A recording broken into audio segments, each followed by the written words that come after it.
अस्सलाम वालेकुम नाज़रीन ग्रामी, आखिर न्यूज़ डिजिटल में खुशामदीद। मैं हूँ इरफान इम्तियाज़। नाज़रीन, अब ये जो सैलाब का दौरा है, ना सिर्फ पाकिस्तान के अंदर है बल्कि भारत के अंदर, जम्मू कश्मीर के अंदर और बड़े लेवल पे तबाहियाँ हो रही हैं और बहुत बड़ी लेवल पे तबाहियाँ हो रही हैं। और आज इस व्लॉग में मैं डिस्कस करने जा रहा हूँ कि पाकिस्तान की जानब से सैलाब को बर्दाश्त तो किया जा रहा है, अवाम भी बहुत ज़्यादा तंग हो चुकी है और बहुत ज़्यादा डिस्टर्ब हो चुकी है, उनके घर बार सब कुछ ख़त्म हो गया है, मवेशी मतलब सब कुछ उजड़ गया है। लेकिन यहाँ पे जो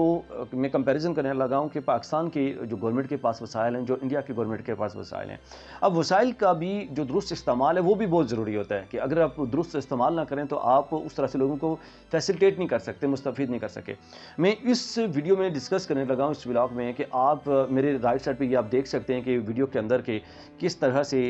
एक कुछ गाड़ियाँ ऐसी यूनिक गाड़ियाँ चल रही हैं कि जो कि बड़े बड़े टायरों वाली, जैसे ट्रैक्टर के टायर होते हैं, और वो गाड़ियाँ बेसिकली हैं कि जो भारत की जानब से सिर्फ और सिर्फ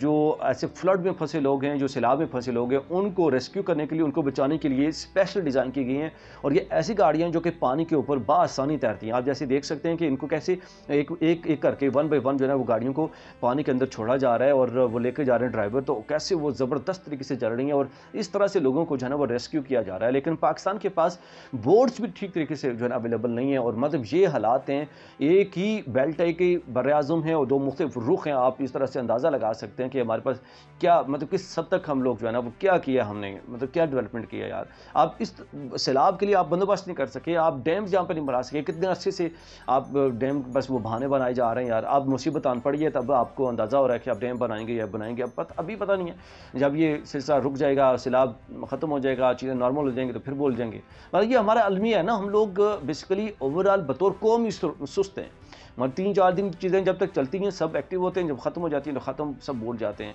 और आप प्री प्लान नहीं करते, हम तैयार नहीं रहते इस तरह की डिज़ास्टर्स के लिए, नेचुरल डिज़ास्टर्स के लिए।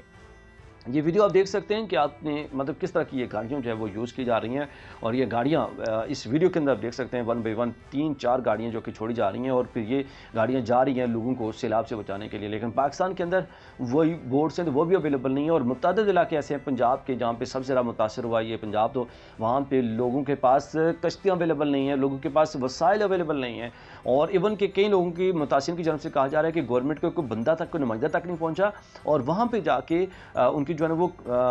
मतलब वो लोग खुद अपनी मदद आपकी तरफ करना चाहते हैं, तो वहाँ पे जो कश्तियों वाले हैं उन्होंने फिर वो, मैं क्या अल्फाज इस्तेमाल करूँ कि एक तरह की उन्होंने बदमाशी बनाना शुरू कर दी है। हमारे मुसलमानों को ये अलमिया है कि हम इतने बेहिस हो चुके हैं, हमें एहसास नहीं है, बजाय इसके कि आप फ्री उनको रेस्क्यू करो भाई। आप उनसे वो ये कह रहे हैं कि 5-6 मिनट का जो फासला है या 1-2 किलोमीटर का जो फासला है उसके लिए 15-20 हज़ार रुपये कश्तियों वाले मांगना शुरू हो गए। मतलब हद है यार, अफसोस का मकाम है हम लोग, मतलब जिसको मिलता है वो छोड़ता नहीं है लूटने से। और ये कहा जा रहा है कि अब वहाँ पे जिन लोगों के पास तो पैसे थे वो तो उन्होंने रेस्क्यू कर लिया, अपनी फैमिली को खुद पैसे देकर बचा लिया है, वो निकल गए। लेकिन जिन बेचारों के पास वसाइल नहीं थे वो अभी तक वहाँ पे फंसे हुए हैं। मतलब ये हालात है हमारे मुल्क के यार। आप ये ज़रा वीडियो मुलाहिजा कीजिएगा, आपको अंदाज़ा होगा कि किस कदर जो है ना वो मुल्क जो है वो तरक्की कर रहे हैं।